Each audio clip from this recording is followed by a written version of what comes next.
Scusi Brugnaro, prima della prima discussione però è un problemino questo, quando lei fa il sindaco, è una persona che tutti i giorni li incontra proprio per strada i suoi cittadini. Quando Giuseppe dice ma me la state pigliando proprio con noi, con tutti, cioè il governo non fa le cose e se la piglia con noi, è un tema questo o no? Altro che sia un tema. Ma il tema in generale, il tema dell'energia è un tema che abbiamo denunciato più volte. Se non c'è una politica industriale di prospettiva, a raccontare che tagli le tasse è soltanto una barzelletta. Cioè tu devi avere un'idea chiara di come efficientare lo Stato. Dobbiamo tagliare i costi impropri dello Stato.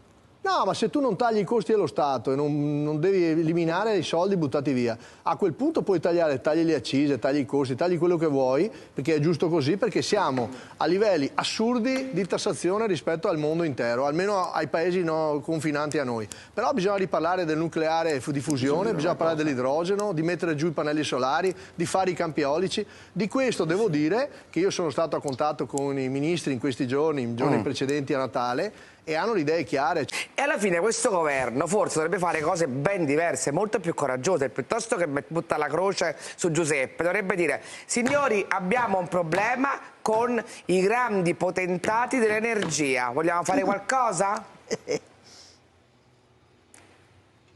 Ma scusa Mirta, adesso non devo difendere io il governo, ci penserà da solo. Ma questi sono al governo da 30 giorni, immagino, hanno fatto una finanziaria in 15 giorni d'emergenza. Cioè, francamente, tirare la somma dopo, penso ormai 10 anni che il paese è stato bloccato completamente. Cioè, non si è avuto il coraggio di fare nulla se non di bloccare tutto. Adesso vi sto dicendo che secondo me la linea giusta di questo governo, e se la continuerà a fare sarà coerente col mandato degli elettori, è quello di sbloccare il paese. Noi dobbiamo sbloccare le persone che vogliono fare qualcosa, indipendentemente da cosa votano. Dobbiamo aiutare i commercianti, gli industriali, gli artigiani, i lavoratori, gli agricoltori.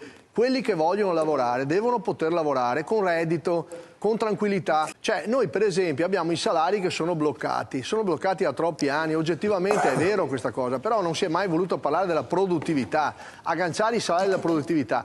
Cioè, se io oggi ho un conto dello Stato che incasso X dai salari in generale, no? Ho le tassazioni di un certo tipo, su quello che do in più, quello che l'imprenditore vuol dare come premio aziendale, oltre, non previsto dal governo, perché dobbiamo tassare anche quel premio? Lasciamoglielo tutto al lavoratore in tasca al lavoratore.